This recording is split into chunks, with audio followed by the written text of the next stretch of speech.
So I might have lost one of my biggest clients or retainers this year. I'm not sure. I might have gotten out AI'd. I'm not exactly sure, but I'm somehow like not worried about it at all because I just feel like everything works out. So whatever. But on the topic of clients, business, and making money in general, I thought we would go over some quotes, lessons, and wisdom from this book called The Almanac of Naval Ravikant.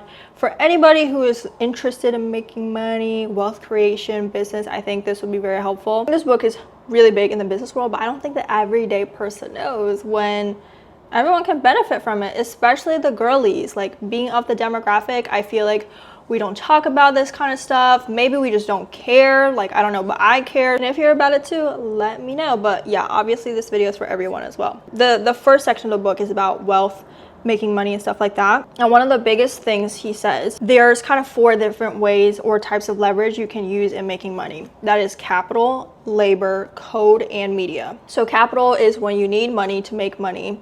So when you like are investing in things, or when you need people to give you money, like build a company, stuff like that. That's one way. Labor is when you got people working for you, okay? So think of like the biggest companies or just any company that has employees. Like, there are people who are helping to make things run, and that is leverage that the owners, whoever's at the top, they have. I mean, if you work at a company, you are somebody's leverage because you're providing that labor. And it doesn't have to be people too. It can also just be like with AI and stuff. Like, I got out AI. And then we have code. So softwares, apps, you know, stuff like this, SaaS, all of this counts as code. Obviously, it's not just the code itself. Like, you need to market it and stuff like that. But, you know, we're talking about the foundation level. They have that code. They understand it. They deploy it. It becomes leverage that they can use. And then we have media. So today, like with influencers who have more circulation than Vogue and stuff like that, like that is also leverage. And the difference between the different types is capital and labor are permission leverage. Everyone's chasing capital, but someone has to give it to you.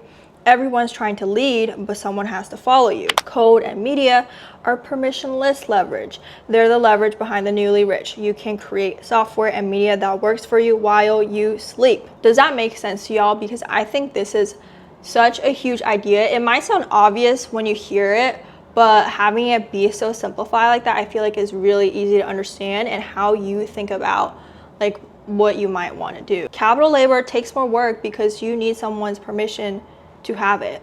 Unless you already have a lot of capital, then like, hey. Code and media, you can do yourself. You don't need anybody telling you you can't code, you can't produce media, all that. Like, nobody can tell you that, because you can literally get coding today if you already understand it. Media, you can literally post something today. He says, if you can't code, write books and blogs, record videos and podcasts. That's probably why you see so many people with random mics on the internet. Like, I think people, without even realizing it, are doing media because it's permissionless leverage. These are definitely not like just one or the other, because I think they add up as you start growing and scaling. But just like at the beginning, where do you want to start? But beyond that, I think it also just talks about the topic of leverage in general. Like, what resources do you have that can just make your life easier in whatever you want to do, and what other types of leverage can you use? What are your advantages? There's another leverage quote I want to go over. Forget rich versus poor, white collar versus blue. It's now leverage versus unleveraged. And I think that's just another great way to think about how you're moving about. Like, the more leverage you have, the better, obviously. And of course, the more money you would make in your business and stuff like that. Like, it just kind of all comes together like a snowball effect. The next big idea I think he talks about is ownership, the idea of ownership. Everybody who really makes money at some point owns a piece of a product, a business, or some IP.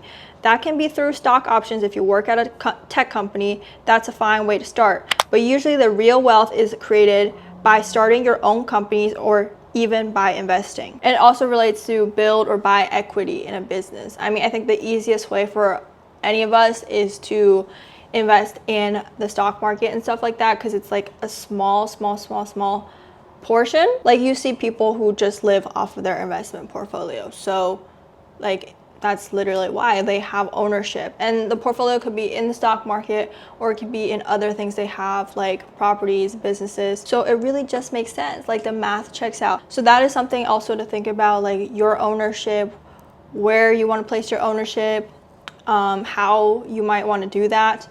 I honestly really don't know, besides like investing, because I don't like own any companies or stuff like that, but I would love to at some point. I mean, right now I think I have ownership in my own company. And he also talks about the idea it's ownership versus wage work. If you are paid for renting out your time, even lawyers and doctors, you can make some money, but you're not going to make the money that gives you financial freedom.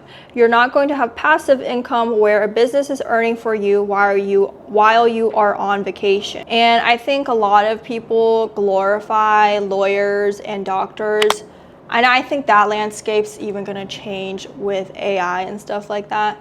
But right now, like, people are like, lawyer, doctor, like, you make a lot of money, right? But the thing with lawyers and doctors is you only make money based on how much you work. Like, what happens when you're sick? I think it's always interesting to think about ways you can still make money when you're sleeping. That's the ultimate flex. So, and ownership can help you get there. Code can help you get there.